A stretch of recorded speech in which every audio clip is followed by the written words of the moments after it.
Hemos entonces abordado varias cosas acerca del Evangelio, de su urgencia. En la última parte hemos hablado del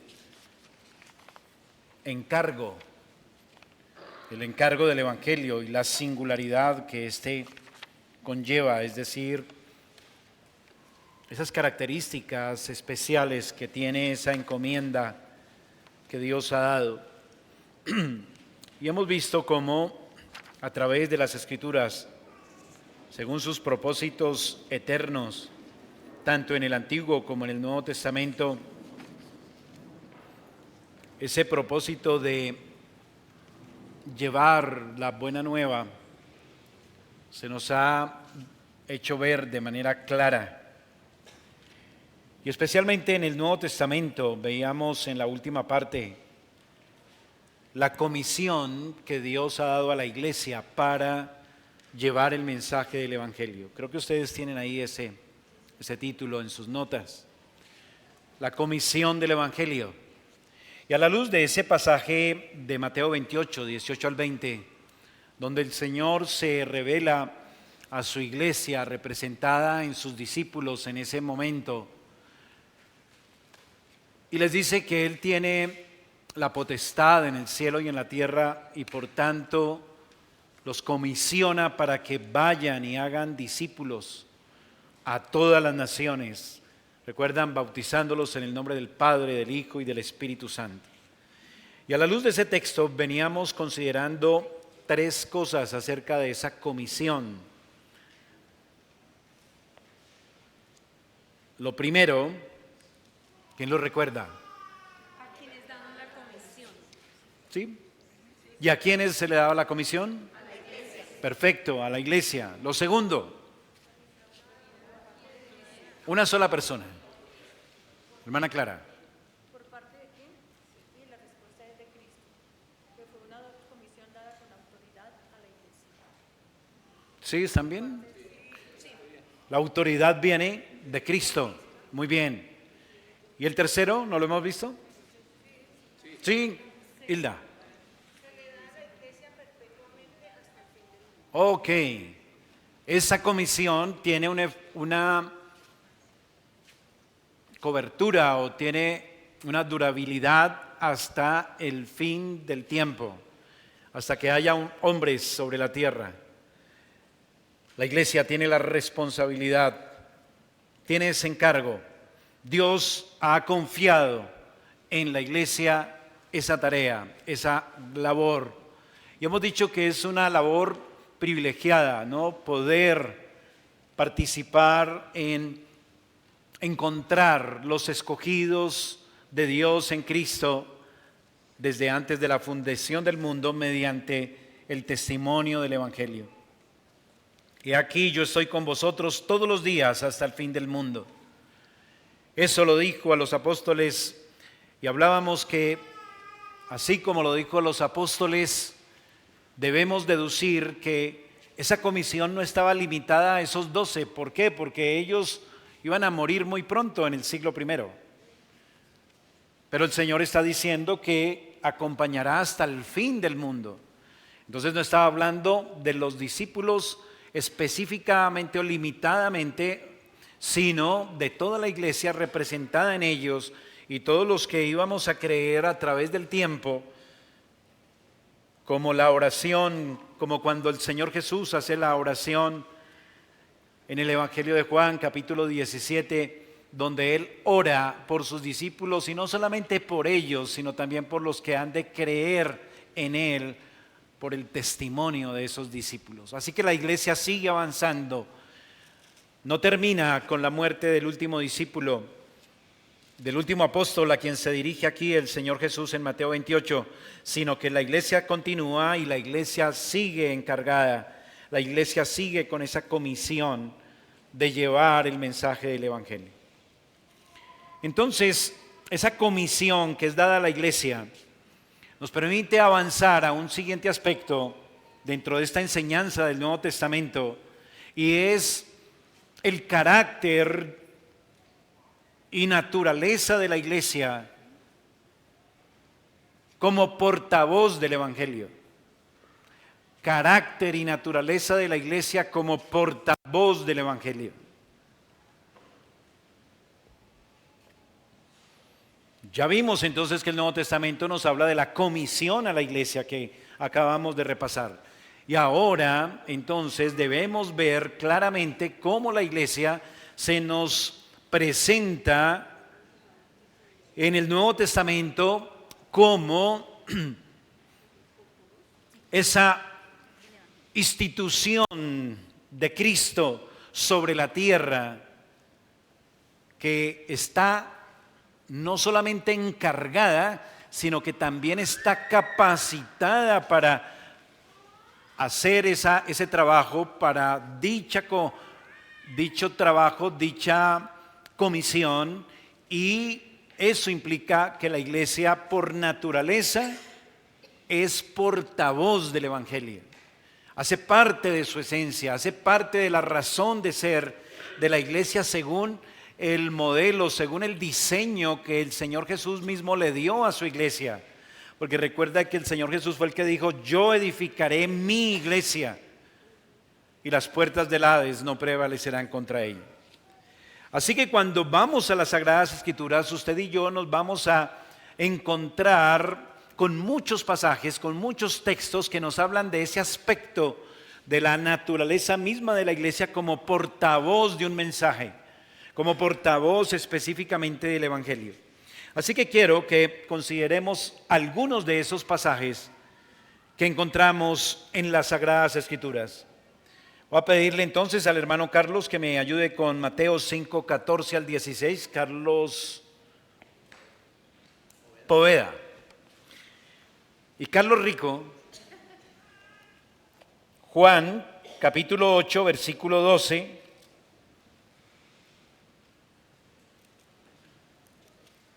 El hermano Israel me ayuda con Juan capítulo 1, versículo 9.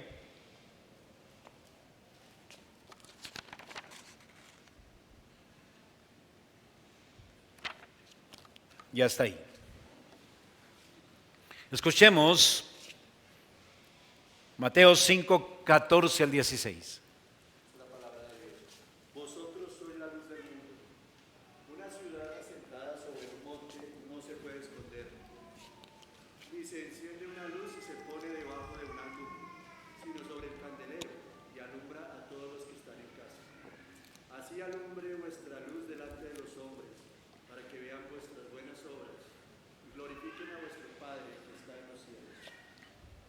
Gracias, hermano.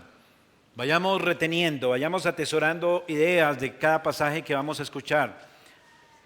Y con relación, esas ideas atesorémoslas con relación al tema que estamos diciendo hoy acerca de la naturaleza de la iglesia como portavoz de ese mensaje. Y podemos aquí tener frases en este pasaje relacionadas directamente con esto. Vosotros sois la luz del mundo.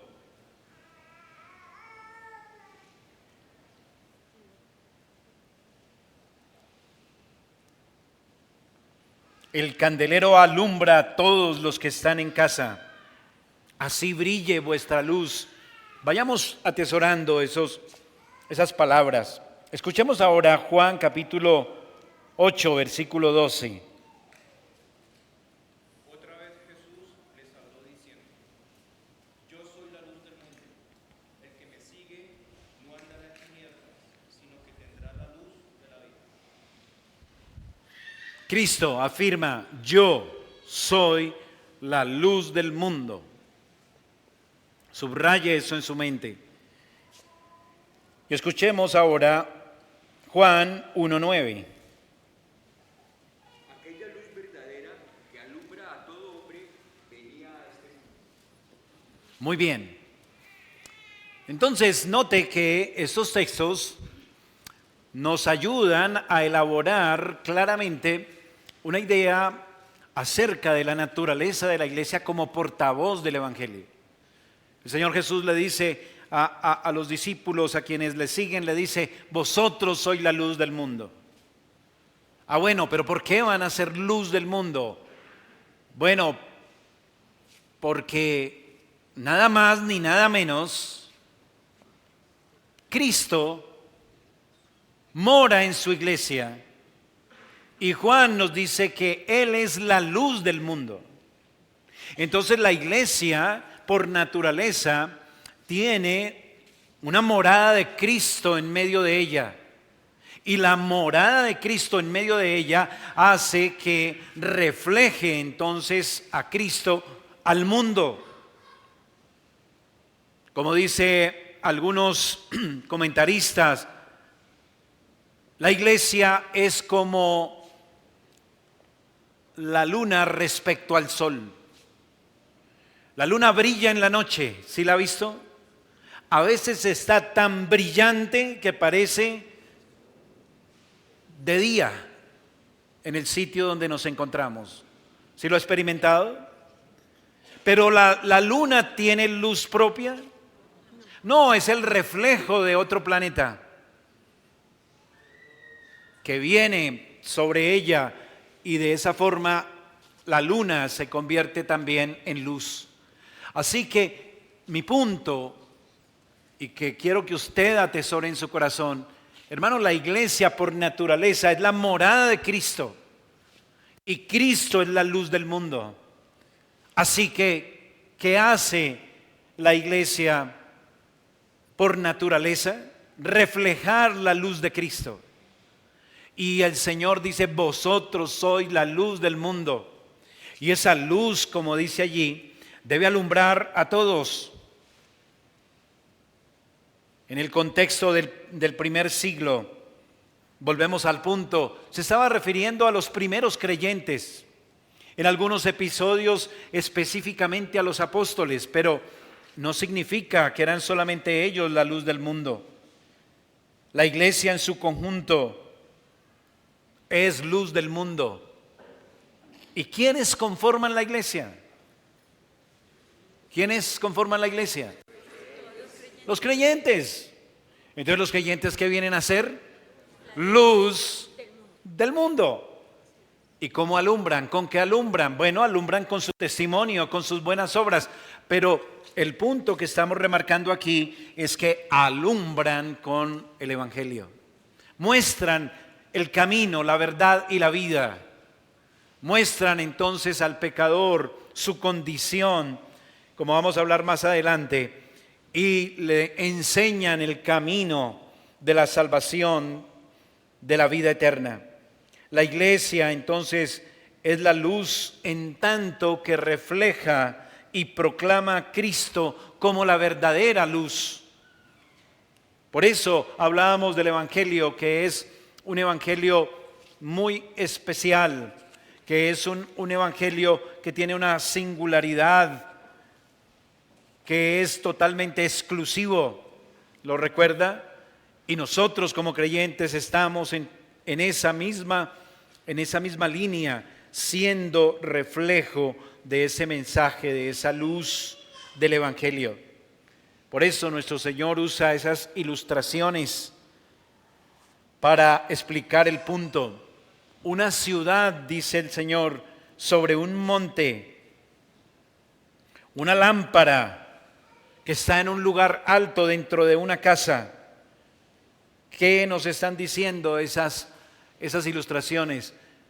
Que siempre la iglesia va a estar reflejando luz.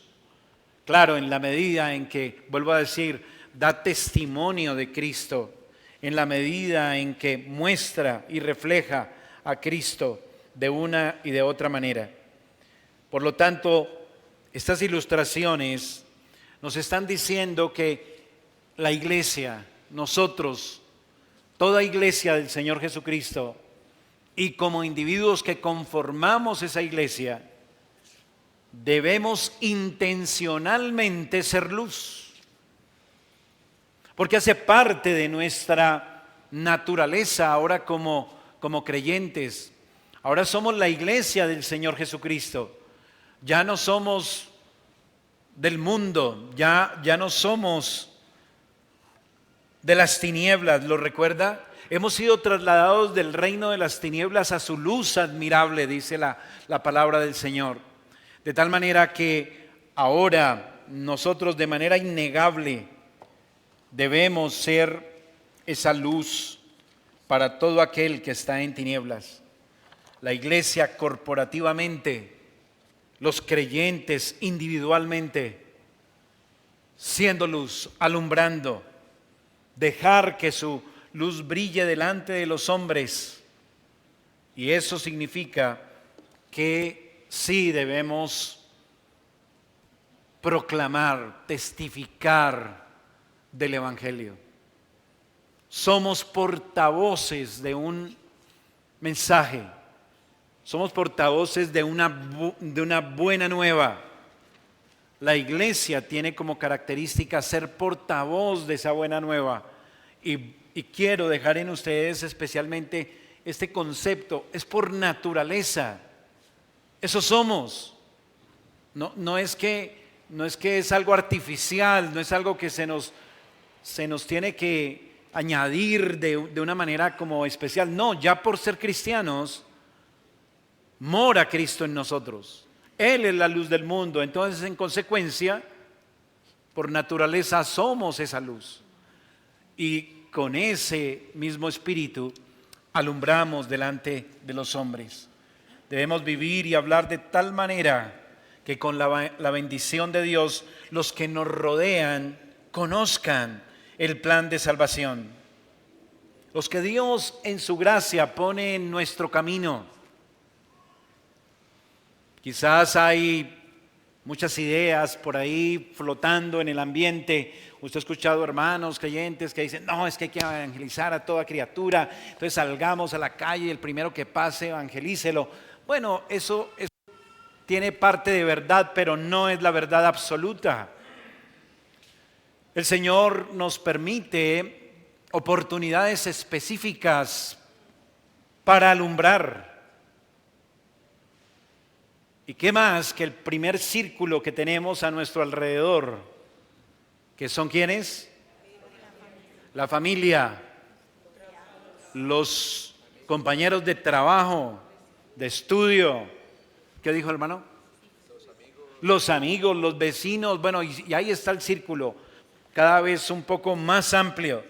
¿Y por qué es importante ese círculo? No es importante solamente, claro, porque si hablamos de la familia, son nuestros seres queridos. Claro, eso es muy importante porque tenemos un afecto especial por ellos. No, es importante también porque además de estar cumpliendo con esta comisión, podemos nosotros alumbrar de manera sostenida esas vidas. Si usted le predica el Evangelio a alguien que va pasando por ahí, quién sabe cuándo más lo vuelve usted a alumbrar, ¿sí? Alguno dirá, no, pero pues a algo le queda. Bueno, vuelvo a decir, algo. Pero Dios nos ha puesto en unos lugares específicos y ahí podemos de manera sostenida alumbrar a esas personas. Y eso va a ser entonces que nuestra labor sea mucho más eficaz, que nuestra labor sea mucho más completa, que nuestro trabajo sea mucho más fiel al Señor. ¿Por qué? Porque estamos alumbrando constantemente. La iglesia debe brillar con su luz constantemente, debe estar alumbrando siempre, y especialmente a esas mismas personas que Dios en su gracia ha puesto providencialmente allí para que estemos alumbrándoles, insisto, de manera sostenida. Debemos llevar esa luz, la luz de Cristo, a las tinieblas. Pero el Nuevo Testamento, volviendo entonces a nuestro bosquejo, no solamente nos habla de la comisión de la iglesia y nos habla también de esa naturaleza como portavoz que es la iglesia, sino que también el Nuevo Testamento nos dice que la iglesia está capacitada para su misión. La iglesia está capacitada para su misión. Entonces ya hemos visto, está comisionada, ¿sí? Por naturaleza, es portavoz. Y en tercer lugar, está capacitada para ser portavoz, para cumplir con esa comisión. ¿Me estoy haciendo entender? Todos los creyentes estamos dotados de lo necesario para cumplir con esa comisión. No, por eso es que siempre usted ha escuchado y escuchará de que ningún creyente está exento del privilegio de ser luz, de dar testimonio del Evangelio. ¿Ha escuchado eso?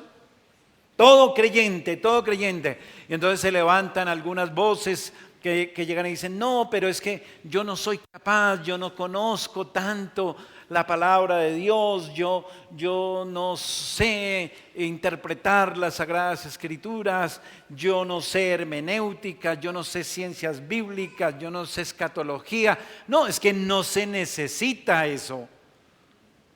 Se necesita la dotación sobrenatural de Dios para ejercer esa función. Y por eso es importante mirar que la iglesia está capacitada por el Señor para llevar adelante esa comisión. Vamos a un texto en el Nuevo Testamento, por favor.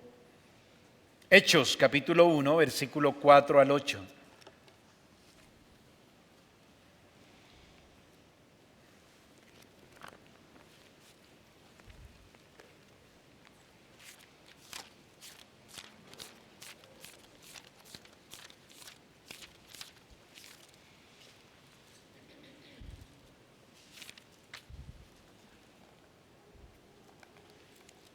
Hechos 1, 4 en adelante hasta el verso 8.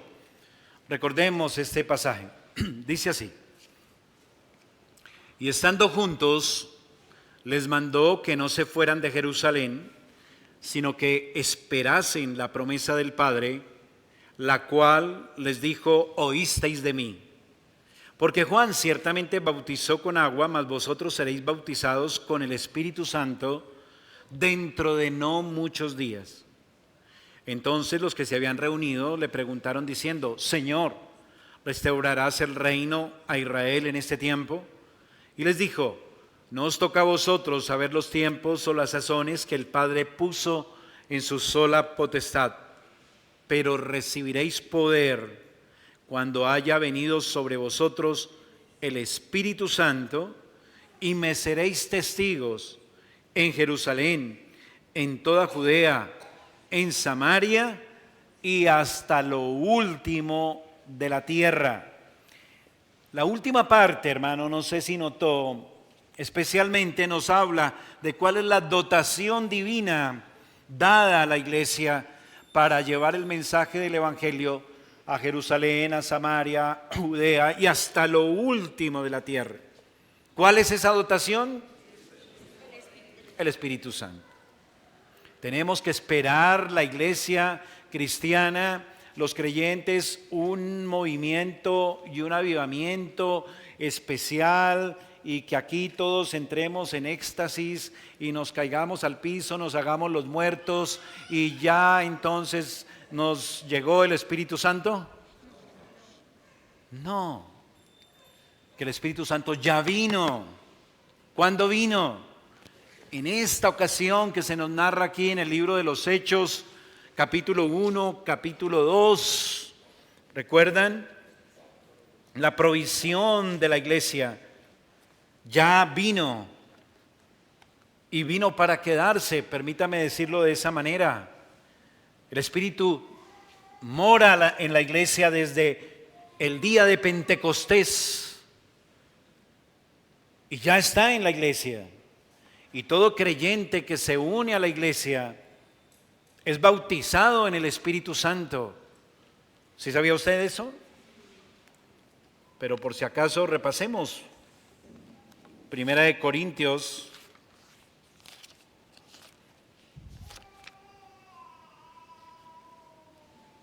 capítulo 12, versículo 13.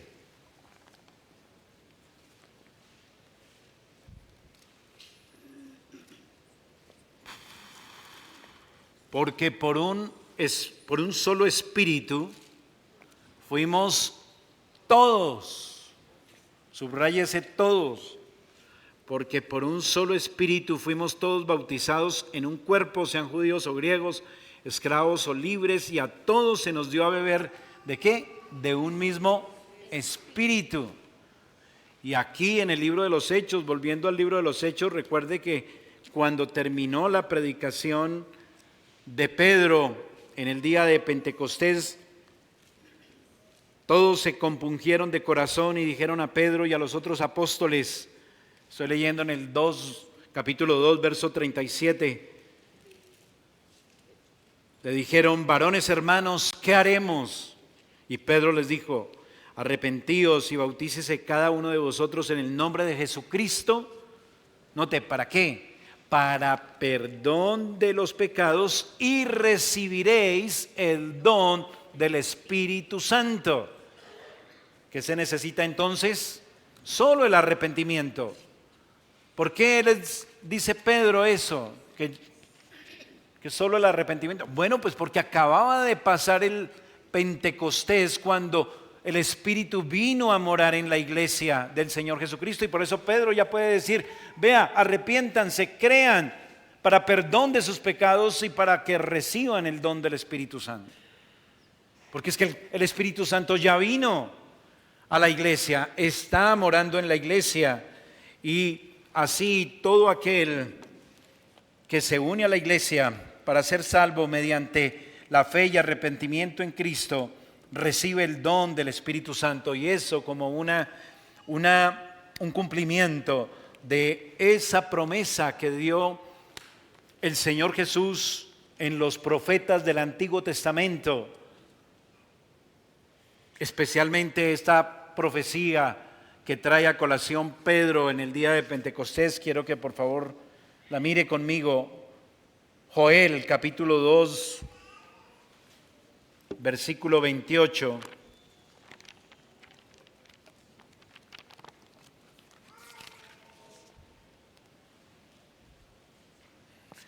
Joel capítulo 2, versículo 28.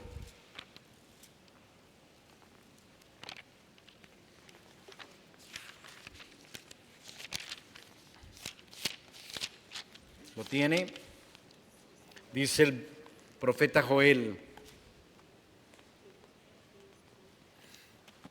y después de esto derramaré mi espíritu sobre toda carne, y profetizarán vuestros hijos y vuestras hijas, vuestros ancianos soñarán sueños y vuestros jóvenes verán visiones. Y también sobre los siervos y sobre las siervas derramaré mi espíritu en aquellos días. Esa profecía de Joel, este profeta menor, se cumplió entonces ese día en Pentecostés.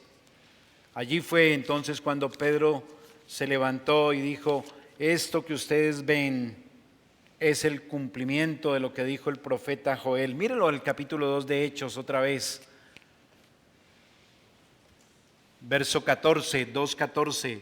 Entonces Pedro, poniéndose en pie con los 11, alzó la voz y les habló diciendo: varones judíos y todos los que habitáis en Jerusalén, esto os sea notorio y oíd mis palabras, porque estos no están ebrios, como vosotros suponéis, puesto que es la hora tercera del día. Mas esto es lo dicho por el profeta Joel. ¿Y qué dijo el profeta? Aquí se transcribe otra vez: en los postreros días, dice Dios, derramaré de mi espíritu sobre toda carne, vuestros hijos y vuestras hijas profetizarán, vuestros jóvenes verán visiones, vuestros ancianos soñarán sueños. De cierto, sobre mis siervos y mis siervas en aquellos días derramaré de mi espíritu, y profetizarán, y daré prodigios arriba en el cielo, señales abajo en la tierra, sangre y fuego y vapor de humo. El sol se convertirá en tinieblas, la luna en sangre, antes que venga el día del Señor grande y manifiesto, y todo aquel que invocare el nombre del Señor será salvo. Varones israelitas, oíd estas palabras, etcétera, etcétera. Entonces, la profecía acerca de qué, de la promesa del Espíritu Santo, dice el apóstol Pedro, este es el cumplimiento. Ya se cumplió. ¿Cuándo se cumplió? En el siglo I. ¿Cuántas veces se cumplen las profecías? Una sola vez. Hay unos que insisten no, en que hay que seguir entonces esperando lenguas, esperando sueños, esperando visiones. No, Pedro dice, esto ya se cumplió, hoy se cumplió. Ya, punto, se cumplió la profecía. Y ahí está, y el Espíritu ya está morando en la iglesia. Y todo aquel que en arrepentimiento y fe recibe a Cristo, recibe el don del Espíritu Santo. ¿O ignoráis que todos fuimos bautizados en el Espíritu Santo? Dice Pablo. Entonces, hermano, ¿cuál es el punto aquí? Esta dotación, el Espíritu Santo en la iglesia, es la dotación suficiente, eficaz, necesaria, para que la iglesia dé testimonio del Evangelio a toda criatura. Pedro entonces lo dice con toda claridad. Él habló entonces de ese cumplimiento profético y habló entonces que el Espíritu vendría sobre toda carne, lengua y nación. ¿Por qué? Porque allí estaban reunidos hombres de toda nación, de toda lengua. Ellos fueron testigos, ellos estuvieron allí y allí el Espíritu fue enviado y el Espíritu fue dado para que la iglesia entonces esté en capacidad de ser luz, de ser sal, de llevar el Evangelio. Entonces, hermanos, no hay manera de evadirnos en cuanto a este aspecto importante de la vida de la iglesia. Ya tenemos el Espíritu de Dios los que hemos creído en arrepentimiento y fe, y así como creímos, ese mismo testimonio lo llevamos a otro, y no necesitamos, como decía, tener grandes conocimientos en teología sistemática ni cosa por el estilo. No, el mismo evangelio que creímos y que recibimos lo compartimos a otro. Y por el Espíritu Santo se nos da la capacidad y la gracia para llevarlo a otras criaturas, a llevarlo al inconverso, a llevarlo al pecador, al incrédulo que está muerto en delitos y pecados.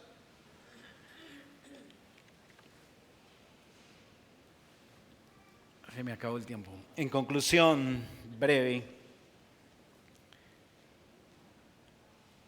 hemos visto entonces que sin invocar o creer en Cristo, nadie puede salvarse. Esa es la singularidad del Evangelio. Y eso significa que nadie puede convertirse en cristiano sin que se le predique el Evangelio. Y la iglesia es la luz del mundo. No hay otras luces tampoco.